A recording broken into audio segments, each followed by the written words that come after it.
चंद्रमुखी एक पहाड़ी इलाके में स्थित था एक पुराना स्कूल जिसका नाम था राजकीय विद्यालय। इस विद्यालय की सबसे पुरानी इमारत थी चंद्रमुखी भवन। इसे विद्यालय की सबसे डरावनी और रहस्यमयी इमारत माना जाता था।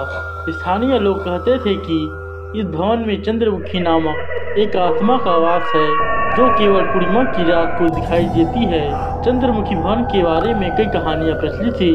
कोई कहता था कि चंद्रमुखी एक बहुत ही खूबसूरत लड़की थी जिसका विवाह एक अमीर जमींदार के बेटे से तय हुआ था, लेकिन विवाह से पहले ही चंद्रमुखी की अचानक मृत्यु हो गई। उसकी मृत्यु के बाद लोग उसे कई बार पूर्णिमा की रात को इस भवन के आसपास देखा करते थे। कहते हैं कि चंद्रमुखी का वधू श्रृंगार किया गया था और उसकी अंतिम इच्छा थी कि वह अपने विवाह का जोड़ा पहनकर मर जाए, लेकिन उसकी यह इच्छा पूरी नहीं हो पाई और वह इस दुनिया में भटकती रह गई। विद्यालय में एक नई अध्यापिका राधिका का आगमन हुआ। राधिका को इस विद्यालय के पुराने इतिहास और चंद्रमुखी भवन के बारे में कुछ ही पता नहीं था। वह बड़ी उत्साह से अपनी नौकरी पर आई थी। पहले ही दिन प्रधान अध्यापक ने उसे चंद्रमुखी भवन के पास के कक्ष में पढ़ाने के लिए भेजा। जब राधिका वहां पहुंची तो उसे महसूस हुआ कि इस भवन में एक अजीब सा सन्नाटा और भारीपन है। राधिका के पहले ही दिन कुछ अजीब घटनाएं होने लगी।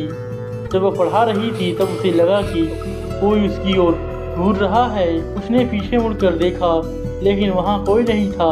शाम को जब वह वापस घर आ रही थी तो उसे अचानक किसी ने पीछे से पुकारा। उसने मुड़कर देखा तो उसे दूर से एक सफेद साड़ी में लिपटी हुई महिला दिखाई दी, लेकिन वह पल भर में गायब हो गई। पूर्णिमा की रात थी और उस रात राधिका को चंद्रमुखी भवन के पास रहकर रात गुजारनी थी। विद्यालय के कई छात्रों ने उसे पहले ही इस बारे में चेतावनी दी थी कि लेकिन राधिका ने उन बातों को नजरअंदाज कर दिया।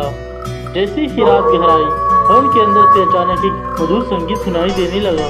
राधिका ने ध्यान दिया कि संगीत चंद्रमुखी भवन से आ रहा है। उसके कदम धीरे धीरे उसके ओर बढ़ने लगा। जैसे ही भवन के अंदर पहुंची, उसने देखा कि एक महिला वधू वस्त्र में सजी हुई थी, सिर झुकाए हुए सामने खड़ी थी। राधिका की आंखें खुली की खुली रह गई। वो समझ नहीं पाई कि यह वास्तविक है या सपना। तभी महिला ने धीरे धीरे सिर उठाया और उसकी आंखें राधिका से मिल गई। वह और कोई नहीं बल्कि चंद्रमुखी थी। चंद्रमुखी ने धीरे धीरे अपनी कहानी बताई। उसने बताया कि कैसे वह विवाह से पहले मारी गई थी और उसकी आत्मा अभी तक मुक्त नहीं हो पाई। वो हर पूर्णिमा की रात को इस भवन में आती है ताकि उसकी अंतिम इच्छा पूरी हो सके। उसकी अंतिम इच्छा थी कि कोई उसकी अधूरी शादी पूरी कर दे, लेकिन कोई भी इंसान उसकी आत्मा को इस भवन से मुक्त नहीं कर पाया। राधिका ने चंद्रमुखी की पीड़ा को महसूस किया और उसकी आत्मा की शांति के लिए कुछ करने का निर्णय किया। उसने रात भर चंद्रमुखी के साथ बिताई। उसने वचन दिया कि वह उसकी अंतिम इच्छा को पूरी करेगी। जैसे ही सुबह हुई, चंद्रमुखी की आत्मा राधिका को धन्यवाद कहकर भवन में समा गई। कहानी पसंद आए तो हमारी वीडियो को लाइक कीजिए, नहीं पसंद आए तो डिसलाइक कीजिए। फिर मिलते हैं शानदार रोचक कहानी के साथ। Subscribe to channel.